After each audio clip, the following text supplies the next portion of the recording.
Hello and welcome to Washington Post Live. I'm Frances Steed Sellers, a senior writer here at the Post. Thanks for joining us for a timely discussion about climate change and the upcoming United Nations Summit, COP26. I'm very pleased to welcome today the president of that summit, COP26, Alok Sharma. Sir, a very warm welcome to Washington Post Live. Ross, thank you very much for having me on. I'm looking forward to the discussion. Well, let's start with British Prime Minister Boris Johnson's speech last night before the UN, in which he used some pretty strong language, suggesting that the world needed to grow up in the face of the challenges. What did you make of that speech in that forum, and do you believe it piqued other leaders' interest in coming to COP26 with their game faces on? I thought it was actually a very good speech. I think it's a typical speech that you would hear from Boris Johnson, where he makes and articulates very clearly why we need to take action, and basically paints the picture of why it's important that we take action now. And the Prime Minister is also echoing what we saw in the report from the IPCC, which came out last month, where it was a really stark warning to all of us, which is that the window on getting to grips with climate change, to ensuring that we are keeping the 1.5 degree limit of global warming within reach is closing. There is still time to act, but this is the decisive decade. And that's why Prime Minister Johnson, the UN Secretary General, I, and many others have made the case here this week that we must take action collectively on this, particularly the biggest emitters, the G20 nations, accounting for 80% of global emissions. They've all promised they will set out more ambitious plans to cut emissions before COP26, and we need to see that coming forward over the remaining 39 days before COP. Just to get back to that speech last night, have you spoken to Prime Minister Johnson since the speech and asked him about the reaction to it? I haven't spoken to him. He was obviously flying back. There's a time difference, but I have texted him. And can you tell us about the response? Well, I think the response has been really pretty good in terms of what has come forward from people in the UK, and in fact the coverage of it. And the Prime Minister has ever made the case for change in a really powerful way, but in a way that connects with people around the world. And I think that is what's so important for us to recognise, that the reason we need to get to grips with this now is because it matters for absolutely every single person on our planet. We are already, Francis, at 1.2 degrees above pre-industrial levels in terms of global warming. Now, that may not sound like very much at all, but we're seeing the consequences of that around the world. Now, you've seen that in the United States, what's happening in terms of the wildfires. We're seeing flooding in China. You've seen in recent weeks terrible flooding, a loss of lives and livelihoods. We've seen the same in Central Europe. In the UK, I hosted a meeting for ministers from around the world in July, and during that period, over a 24-hour period, we had 1 month's worth of rain fall on London. We had flooding in our city, and so this is something that is being felt around the world. And I have been parts of the world where I have seen, very clearly the impacts of climate change and spoken to communities on the front line. I was in Nepal a few months ago. I went to meet some mountain communities in the Himalayas, and these are people who have been displaced from their homes because of a combination of flooding and drought. I've been to Barbuda, an island that was hit in 2017 by Hurricane Irma, and they've had some restoration. But when you drive around, when you walk around that island, it literally feels like the hurricane came in a few weeks ago. And speaking to community leaders there, they made 2 points to me. One is that lots of people have not been able to come back because of the devastation that's been caused. So you are seeing migration, and I'm afraid that is going to increase as climate events get worse. And the second message they said to me was that please tell the biggest emitters that in the same way that we are doing our bit, that we are acting, they must also step up to the plate and deliver on the commitments to cut emissions. Yeah, so talking about the biggest emitters, I'd like to ask you about a recent trip to China and a headline this week when President Xi said he would stop investing in coal-fired plants abroad. Are you expecting to see President Xi at COP26? Well, firstly, look, I've been having a discussion with my counterparts in China over the past year. I was there, as you said, a few weeks ago, and the ending of international co-financing, the phase out of domestic coal use was clearly a big part of the discussions that I had. So I welcome the statements that have been made by President Xi Jinping. I think that is a big signal to the rest of the world about the direction that China wants to go in. But there have been a number of big commitments that have been made by President Xi. Firstly, ensuring that they have carbon neutrality in their economy before 2060, peaking of emissions before 2030, restricting the use of coal over the next 5 years, and then phasing it down from 2026. And the point I made was that we welcome these commitments. We want to see the detail of this, and really importantly, China, along with every other G20 nation, has committed before COP26 to come forward with ambitious plans to cut emissions by 2030. So that's my big ask. The ball is in their court. We want to see how they return that serve. And do you expect him to show up in person? Well, I very much hope that he will. We know that a delegation is coming from China, and China is absolutely critical to this. And I think it will make a big positive difference if President Xi Jinping does attend COP26. China is responsible for over a quarter of the world's emissions. They are one of the biggest economies in the world, and they are absolutely vital to this equation, this puzzle that we need to solve to make sure that we have plans to fix climate change. So you are now in the US, and I'm sure you've had the opportunity to speak to other leaders who are engaged in the critical work that you're working on. Can you tell us some about the discussions you've had so far? So I've had a range of discussions. Obviously, I met with my friend John Kerry, and I've very much welcomed the commitment that's been made by the US in terms of climate finance. It is an unblocker. There have been countries that have said that unless the US and others come forward with more ambitious climate finance commitments, it's going to be very difficult for them to move. So now there is an opportunity for us to go back to other donor countries, to go back to the big emitters and say that this is now their chance to come forward with ambition as well. And I've been having this discussion with our US colleagues on finance for some time. The same discussion, frankly, that I've been having with other countries around the world. So I'm pleased with the announcement, and I hope it acts as a spur for others to come forward as well. I've also met many climate vulnerable countries, those in the Pacific, the small island states. And the point they always make to me is that when they talk about limiting global temperature rises to 1.5 degrees, they use this phrase 1.5 to stay alive. And it is literally that's what is so important for them. That's what it actually means, because they are seeing sea levels rise, and they can see that if we get to global temperatures of 1.5 degrees, they will not have a place to call home. And that's why it is so acute for them. And the message that they have been delivering to me consistently is that please ask the biggest emitters to come forward as well. Now, these are countries with the moral voice, the moral authority to speak. But I do see myself as someone who has to help amplify that voice. And that's what I've been doing over the past year. So Britain now has this role hosting the summit, which will be in early November in Glasgow. In the past, Britain has been part of the EU in many climate negotiations. Now it's a small island nation post-Brexit. How has that affected your role and the leverage you can use in persuading other countries to adopt some of these financial and other commitments that you're talking about? Well, I think, Francis, the first thing to say is that we are one of the biggest economies in the world. We are, members of the Commonwealth, the UN, NATO. We've on the P5. So actually, the UK is a big international player, and we were that when we were part of the EU, and we remain that.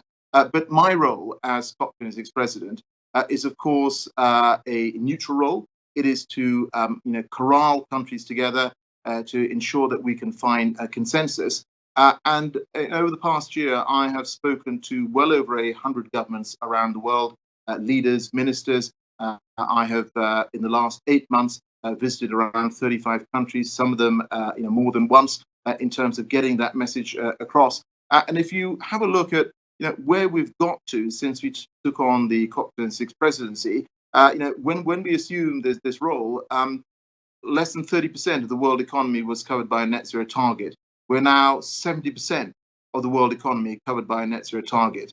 For the first time ever, we've got a G7 which is committed to net zero and also has ambitious plans, each of these countries, to cut emissions by 2030, which align with net zero by 2050. And the Prime Minister Johnson has been leading the G7. The UK, of course, chairs that.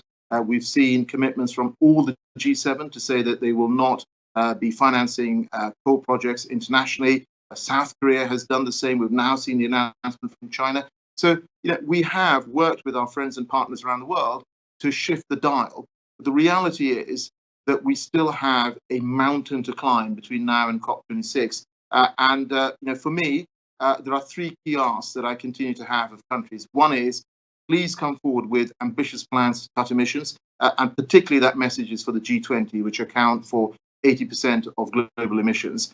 Secondly, for countries, the donor nations, the developed nations, to deliver on the finance that's been promised. And as I said, I think the US announcement will help in that process. And thirdly, we always talk about the historic Paris Agreement, and it was a historic agreement in 2015. But what we also need to do now is close off some of the detailed rules around some of the elements of what we refer to as the Paris Rulebook. And that's something that we want to try and achieve at COP26 as well. So I'd like to ask a little bit more about the US role here. Of course, we've had a change of administration from an administration that deprioritized some of the issues you're talking about and backed out of the Paris Agreement. There's been a great change, but what are global leaders looking to the US for?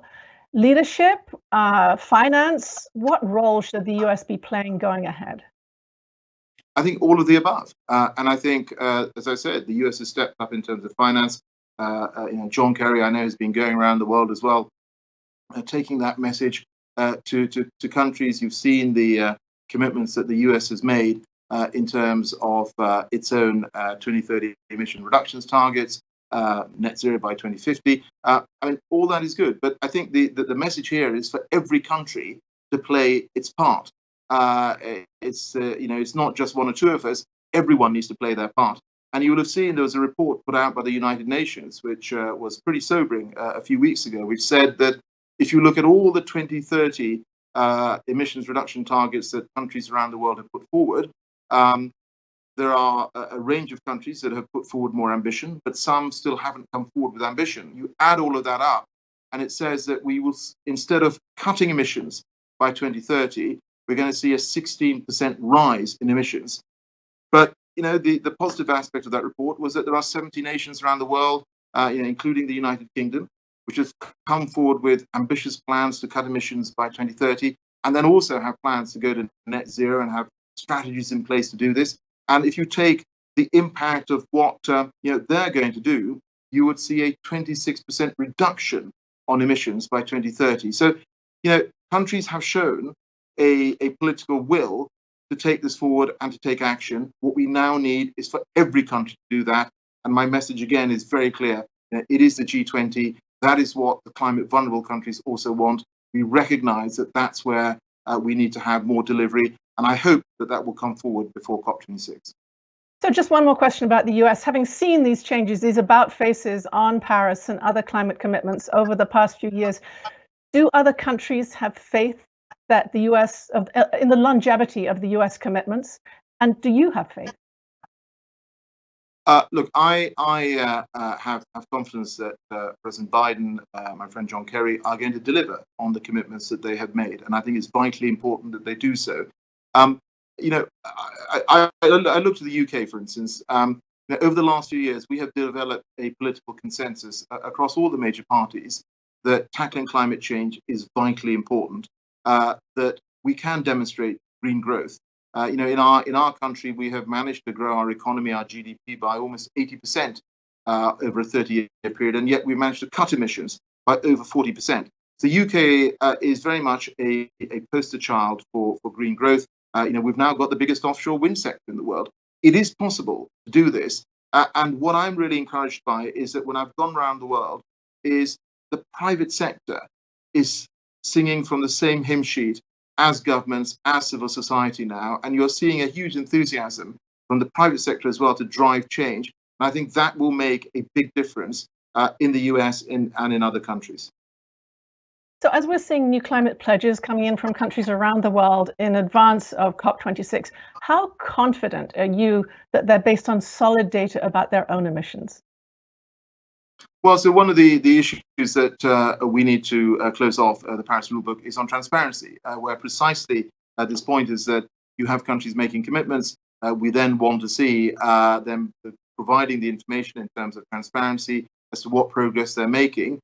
And for the process of stock takes every few years, which has been set out under the Paris Agreement, will then tell us whether countries have made the progress and they have delivered on the commitments that they have made. But of course, we need to ensure that we close off and reach agreement on this whole issue around transparency at COP26. So this summit, of course, was delayed for a year. There have been questions about making sure that with the pandemic, it's safe for people to come. Can you talk briefly about the kinds of precautions you're taking to make sure a vast gathering like this can be conducted safely? Well, Francis, you're right. We've delayed this by a year, and we know that climate change hasn't taken time off during that period. In fact, we've seen even more ferocious climate events in just about every country in the world. So countries that I've spoken to, everybody wants this to be a physical event. And ultimately, this is a negotiation amongst almost 200 nations. And for me, it's really important that those developing countries, the climate vulnerable countries, sit at the same table as the biggest emitters, as the biggest economies, are able to look them in the eye. So we are planning for a physical event, and safety is paramount for us. Safety of people who are attending, but of course, safety of the people in Glasgow in the United Kingdom. We are ensuring that anyone who's an accredited delegate who is not able to get vaccinated in their home nation can get vaccinated through a program that we're running with the United Nations. We've had people who've applied for this. We're rolling that out now, and I'm confident that all of those who have applied will get vaccinated and be able to attend COP26. We are ensuring that if people are coming from what we refer to in the UK as a red list country, we have a traffic light system in terms of where countries are. For delegates coming from red list countries, we are saying that they will need to quarantine for 5 days if they have had a vaccine. If they haven't, for 10 days. I think that will be really useful in ensuring that we are keeping people safe. And then there's going to be a daily testing regime as well to come into the part of the conference where the negotiations are going to be taking place, the blue zone.